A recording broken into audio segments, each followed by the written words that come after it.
The senator from Iowa. Yeah.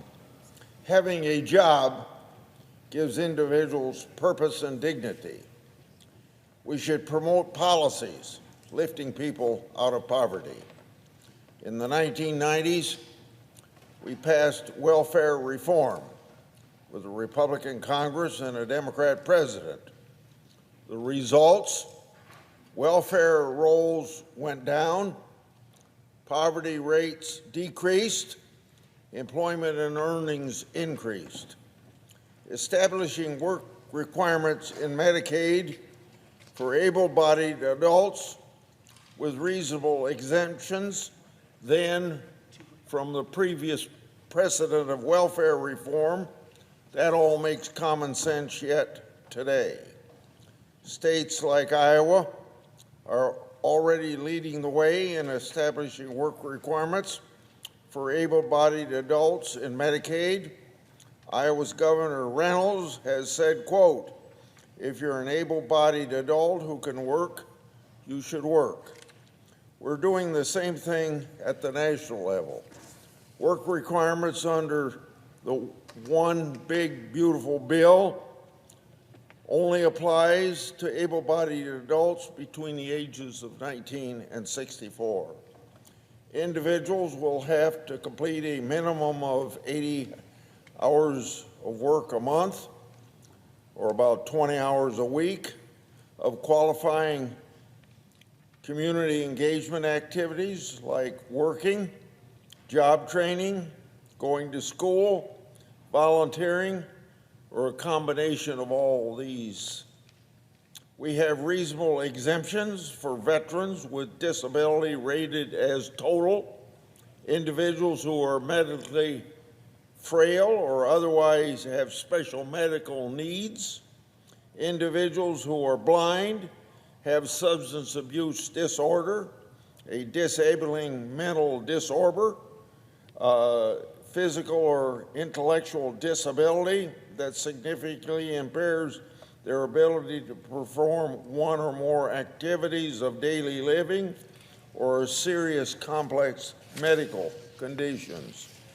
We also have exemptions for parents, guardians, and caretakers relative of children age 14 or under, or disabled individuals, foster care youth through the age of 26.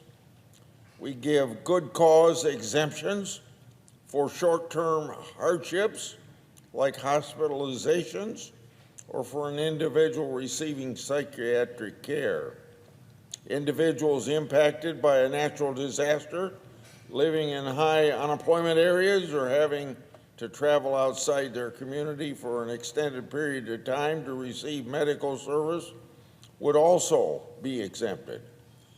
Now, states will obviously be required to establish streamlined process and use reliable data like payroll data to avoid individuals submitting their own documentations. There will also be significant outreach and education to those who will be required to work. Labor force participation data for prime age men 25 to 54 indicates that between 1950 to 1970, less than 1 in 30 were out of the labor force. Now, it's surprising, maybe it shouldn't be surprising. Since then, participation declined steadily, so that 1 in 30 figure is now 1 in 10. This represents nearly 7 million prime age men absent from the workforce. On top of this, recent research found that non-working Medicaid recipients spend 6 hours a day on socializing, relaxing, TV, and video games. They spend 125 hours during a 30-day month watching TV and video games alone. That is more than 50% higher than the 80 hours they would be required to work in a month. Common sense Medicaid work requirements for able-bodied adults take the same approach as welfare reform did in the 1990s. Move people from welfare to work and self-sufficiency. The contrary, being on government programs, is a life of poverty. And if you want to get out of poverty, you got to be in the world of work, and that's what we're trying to accomplish through this legislation, just like we do work requirements for every other government program. A year.